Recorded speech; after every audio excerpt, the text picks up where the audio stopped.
तो एक खनिज ऊर्जा के बारे में पढ़ रहे हैं। या ऊर्जा जो है सबसे समझिएगा, ऊर्जा का उत्पादन भारत में 410 गीगावाट होता है।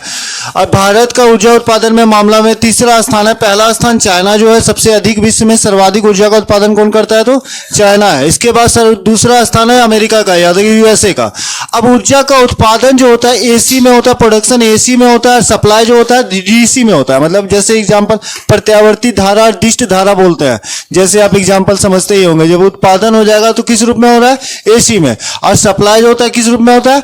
डीसी में। अब ऊर्जा दो प्रकार का होता है, एक नवीकरणीय ऊर्जा और एक गैर नवीकरणीय ऊर्जा। नवीकरणीय ऊर्जा को हम लोग क्या बोलते हैं? तो गैर परंपरागत, नॉन ट्रेडिशनल एनर्जी कहा जाता है। और एक गैर नवीकरणीय ऊर्जा को क्या बोलते हैं? ट्रेडिशनल ऊर्जा, जिसको परंपरागत ऊर्जा कहते हैं।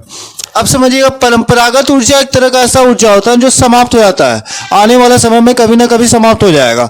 इसको फिर से इस्तेमाल नहीं किया जा सकता, फिर से प्राप्त नहीं किया जा सकता। मतलब एक बार खत्म होने के बाद दोबारा उसका इस्तेमाल या उपयोग नहीं कर सकते। वैसे ऊर्जा को क्या बोलेंगे? गैर नवीकरणीय या परंपरागत ऊर्जा। ये एक निश्चित समय के बाद कभी ना कभी ये समाप्त होगा।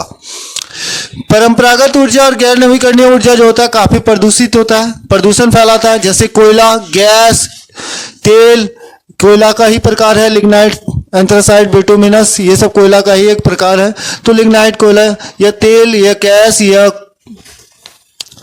ये सारा जो होता है कहीं ना कहीं वातावरण में काफी प्रदूषण फैलाता है। तो गैर परंपरागत और गैर नवीकरणीय ऊर्जा जो है प्रदूषण का फैलाता है। गैर नवीकरणीय और परंपरागत ऊर्जा का उत्पादन भारत में 58% होता है।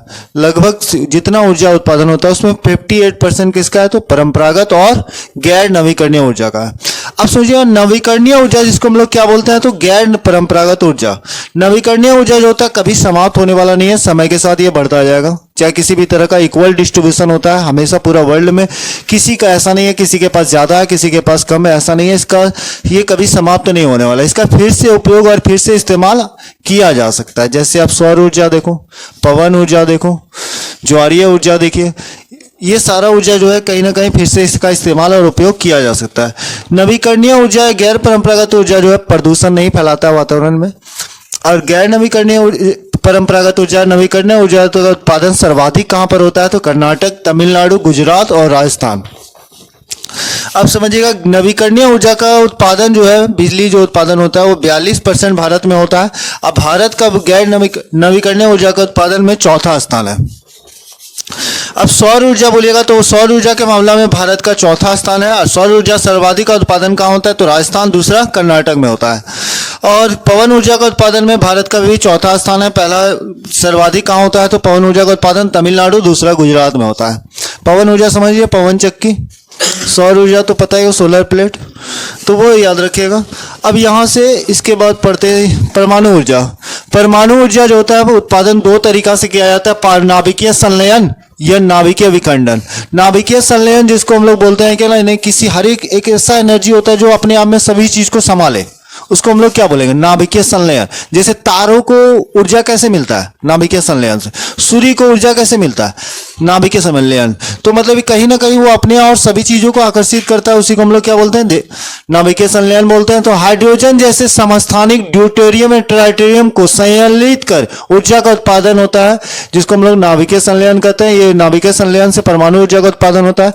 एक तरीका है नाभिकीय विखंडन। किसी चीज को तोड़ते जाओ तो तोड़ने के बाद वो बहुत ज्यादा टूटते रहे, रुके नहीं, तो उसको हम लोग नाभिकीय विखंडन कहते हैं। यहाँ पर यूरेनियम 235 और प्लूटोनियम 239 को तोड़ा जाता है। तो एक बार टूटने के बाद वो हमेशा टूटते रहता है, तीन तीन करके टूटते रहेगा। तो वो टूटेगा, रुकेगा नहीं, उसी रोक कर स्टोर किया जाता है, उसी से एनर्जी पर उत्पादन होता है। तो उसी को हम लोग क्या बोलते हैं? नाभिकीय विखंडन।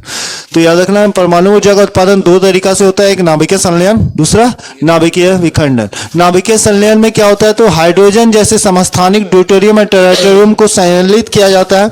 और नाभिकीय विखंडन में यूरेनियम 235 और प्लूटोनियम 239 को तोड़ा जाता है। अब उसमें परमाणु ऊर्जा का उत्पादन भारत में मात्र 2% होता है। कुल ऊर्जा का उत्पादन का 2% मात्र होता है। भारत का परमाणु ऊर्जा का उत्पादन में 13वां स्थान है। अब परमाणु ऊर्जा विशेष रूप से यूरेनियम और थोरियम से प्राप्त किया जाता है। थोरियम भारत में केरल के मोनाजाइट बालू से प्राप्त होता है। खास तौर पे वहां पे एक बालू है जिसका प्रकार है बालू का एक मोनाजाइट बालू, उसी में थोरियम बहुत ज्यादा मात्रा में मिलता है। अब पहला परमाणु ऊर्जा संयंत्र पता ही होगा, महाराष्ट्र के तारापुर में स्थापित किया गया था 69 में। अब यहाँ से यहाँ तक में कुछ ऑब्जेक्टिव देख लेते हैं, कुछ पूछना है तो पूछिएगा। एक बार रिपीट करते हैं, आप लोग बोलते जाइएगा। भारत में ऊर्जा का उत्पादन कितना गीगावाट होता है? 410 गीगावाट। भारत में ऊर्जा उत्पादन में कितवां स्थान है? तो तीसरा स्थान है। बोलेगा विश्व में सर्वाधिक ऊर्जा का उत्पादन कौन करता है? चाइना करता है। बोलेगा विश्व में दूसरा स्थान किसका है ऊर्जा उत्पादन के मामले में? अमेरिका का। ऊर्जा का उत्पादन जो होता है किस रूप में होता है? तो एसी में। और सप्लाई जो होता है ऊर्जा का किस रूप में होता है? डीसी में। आगे बढ़ते हैं, ये तो समझिएगा। बिजली का उत्पादन नवीकरणीय रूप से 42 भारत में कितना होता है? तो भारत जो होता है नवीकरणीय ऊर्जा का उत्पादन में कितवां स्थान पर है? चौथा स्थान है। सौर ऊर्जा के उत्पादन में भारत का कितवां स्थान है? पवन ऊर्जा के उत्पादन में भारत में कितवां स्थान है? चौथा स्थान है। सौर ऊर्जा का सर्वाधिक उत्पादन कहाँ होता है? तो राजस्थान कर्नाटक। पवन ऊर्जा का उत्पादन सर्वाधिक कहाँ होता है? तो तमिलनाडु गुजरात। परंपरागत ऊर्जा के बारे में तो कौन कौन उदाहरण है? कोयला, गैस, तेल, लिग्नाइट, एंथ्रासाइट, बिटुमिनस, ये सब तो कोयला का ही प्रकार है, ये तो पहले पढ़े ही होंगे। अब ये तो पता होगा। परंपरागत ऊर्जा से भारत में कितना बिजली % उत्पादन होता है? 58%। परमाणु ऊर्जा कितने दो तरीके से प्राप्त होता है? तो नाभिकीय संलयन, नाभिकीय विखंडन। आप बोलेगा नाभिकीय संलयन से ही सूर्य को ऊर्जा मिलता है और तारे को ऊर्जा मिलता है। बोलेगा याद रखिएगा थोड़ा सा, तारा और सूर्य को ऊर्जा किस रूप में मिलता है? याद रखिएगा, तारा और सूर्य ऊर्जा नाभिकीय संलयन। अब परमाणु ऊर्जा भारत में कितना % उत्पादन करता है? 2%। परमाणु ऊर्जा के मामले में भारत कितवां स्थान पर है? परमाणु ऊर्जा कौन दो धातु से प्राप्त होता है? तो नंबर थोरियम। यहाँ पे यूरेनियम को तोड़ा जाता है, यहाँ पे संलयन किया जाता है, याद रखिएगा। अब बोलेगा भारत में थोरियम कहाँ विशेष रूप से प्राप्त होता है? तो केरल के मोनाजाट। प्रथम परमाणु संयंत्र कहाँ स्थापित किया गया था? महाराष्ट्र के तरफ। अब कब